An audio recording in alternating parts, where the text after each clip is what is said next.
Hi everyone! I am Miss MJ. Gumagawa po ako ng mga educational videos and my usual topics are in grammar essentials and in mathematics. If you are interested in these topics and you think it can help you, don't forget to subscribe to my channel, click the like button, and share my videos. For today, what we are going to talk about are inversions in sentences.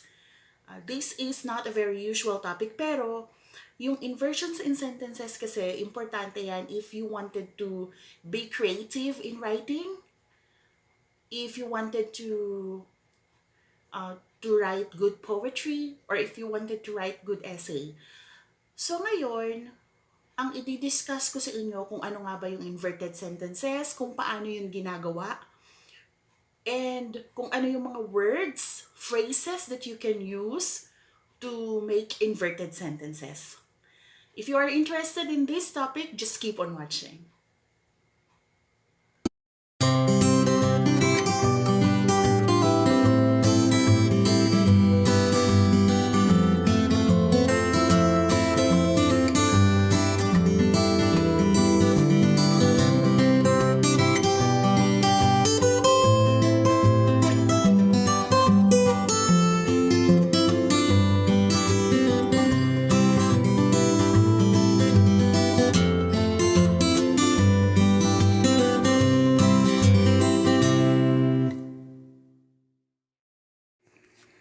Okay, so what do you expect to learn?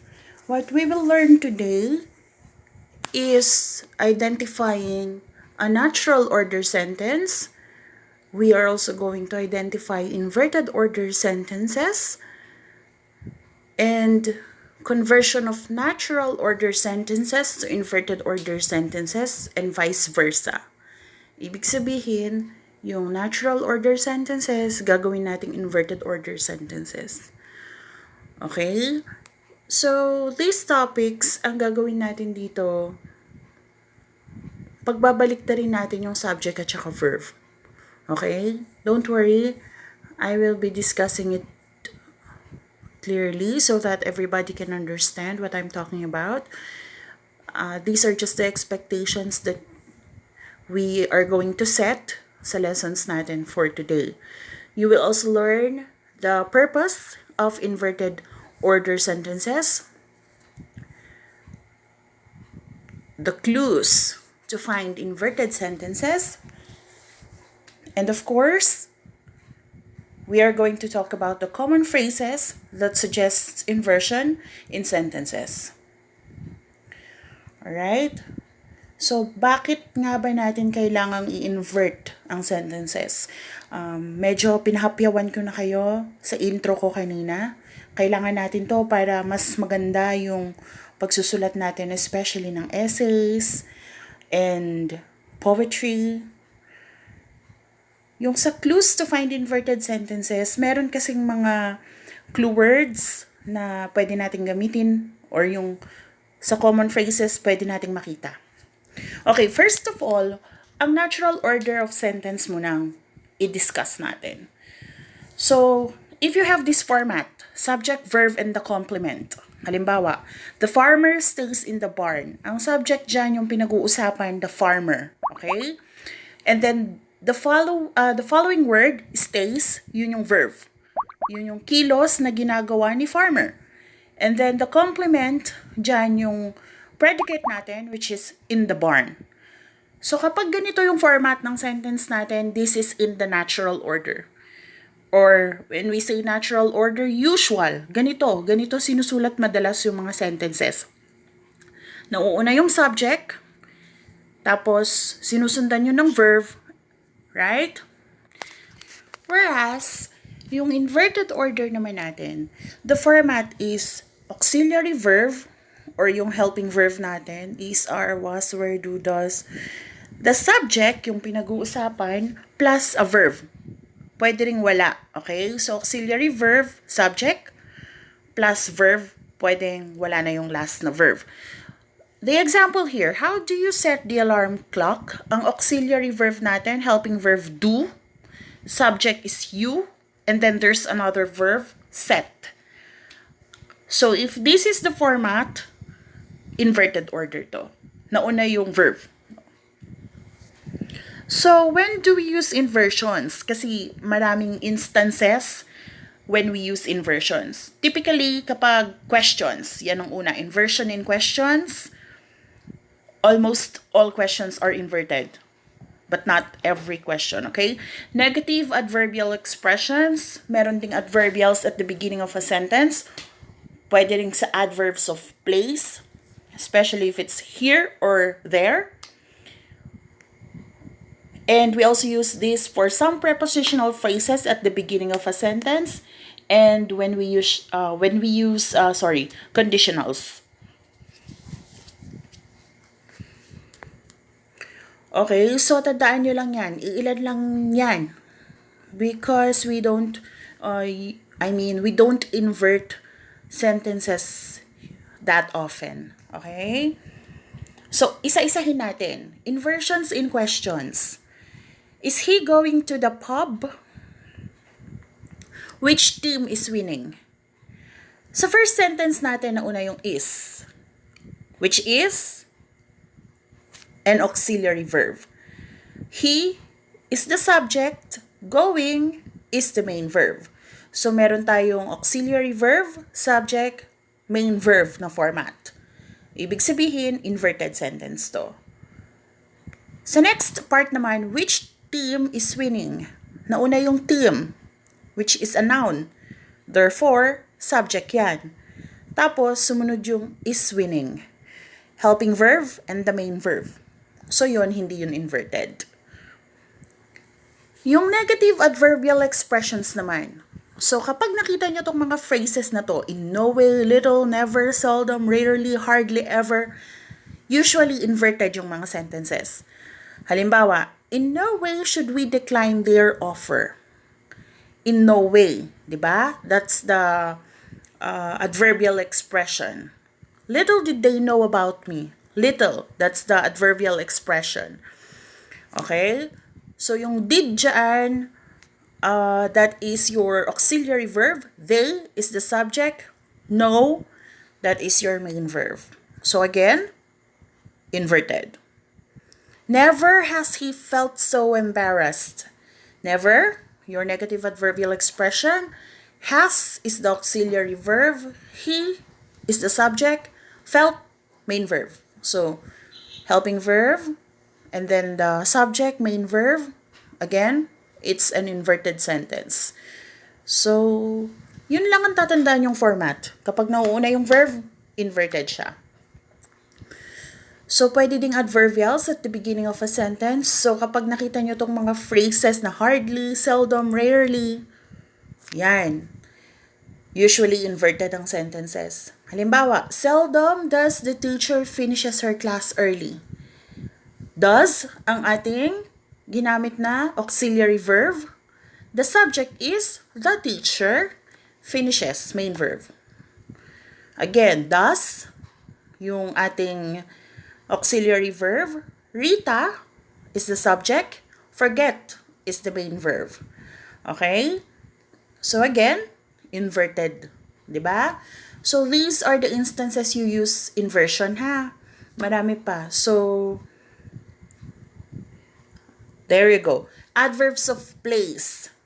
So kapag nakita nyo yung here at saka there, sa umpisa ng sentences nyo, followed by the verb. Ibig sabihin, inverted yan. Comes, yung verb natin, the bride is the subject. So kahit wala tayong auxiliary verb, basta nauna yung verb kesa sa subject, we have an inverted sentence. There are so many people in that beach. Okay, so what are we considering here as the subject? People, di ba? So are, nauna pa rin sa people, which means inverted din siya. We also use inversions kapag yung mga prepositional phrases natin nasa unahan. Okay, so halimbawa, Behind me cries a child. Subject is a child. Nauna yung ating verb, which is cries. So, nauna ulit yung verb, inverted sentence to.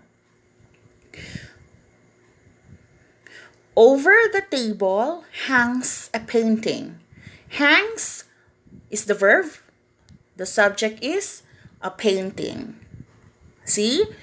So we have clue phrases, yung mga prepositional phrases natin. Kapag nakita nyo na sila at the beginning of a sentence, automatic, if a verb follows it, the sentence is inverted. Ito naman, lastly, yung mga conditionals natin. So without the conjunction, ibig sabihin wala yung if. Kasi pag conditionals, may condition, kung, if. So, if he had been there, di ba? Ganun dapat yun. Pero aalisin yung if, magiging, had he been there, he could have seen it. So, inverted din yan. Should you go there? I would go with you. You, is that the subject? Yes. Pero yung you sa last part. Yung you dito sa first part, no. Ang nauna dito is go. Okay? Should you go there? Natural to inverted. Okay, so now let's try to convert sentences. My favorite spot is around that corner. It is in the natural order. Kasi nauna yung subject, my favorite spot. Pagka in-invert natin yung sentence, magiging around that corner is my favorite spot. So, nauna na ngayon yung prepositional phrase natin na around that corner. Another one, my backpack is here. So, dito ang ginamit natin, adverb of place. Here, di ba? So, if we change it to inverted sentence, unahin natin yung here. Here is my backpack. Di ba? Nauna na yung ating verb is. Di ba?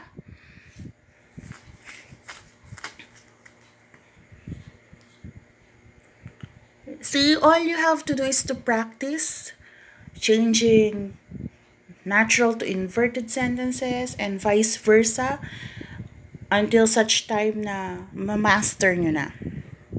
Another one. The dog ran down the street. See? The subject is the dog. And the verb is ran. Change it.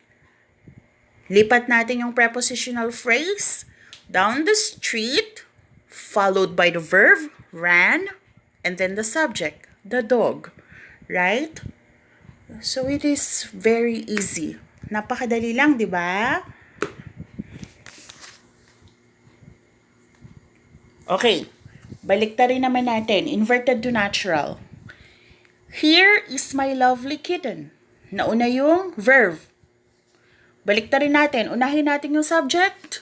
My lovely kitten is here. Di ba?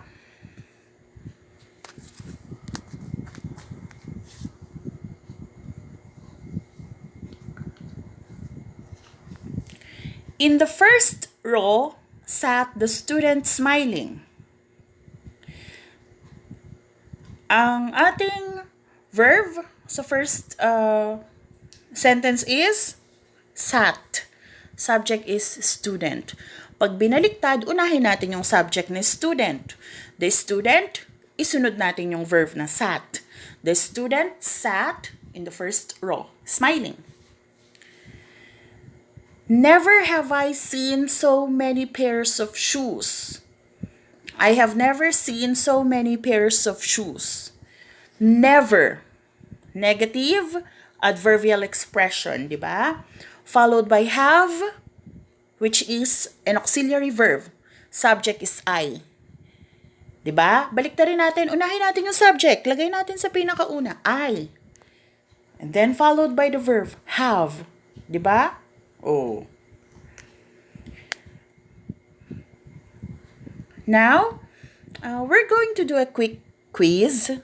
just to check your understanding. I want you to temporarily pause the video, try to answer these questions, and then later, check if your answers are correct. Nandyan sa last parts and part ng video yung correct answers. So, good luck! Let's see.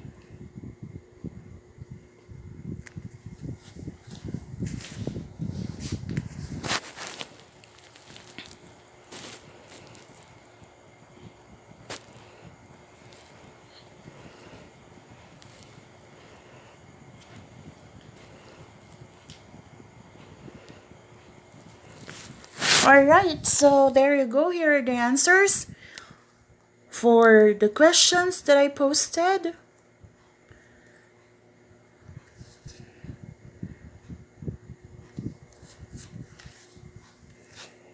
How many did you get right? Okay, so don't worry if you weren't able to get a perfect score. Walang problema. Kailangan lang mag-practice kayo ng mag-practice. I will be posting some exercises on my Facebook page at Ask Miss MJ, so you can check it out. Okay, so there you go. I told you inversion, inverted sentences, constructing inverted sentences is really very simple. So go ahead, practice what you've learned today, and make sure to just keep on learning, keep on practicing, never give up. Even if it's difficult today, tomorrow it's going to be easier. Again, I am Miss MJ, and don't forget to share this video to help others. Thank you for watching. Bye.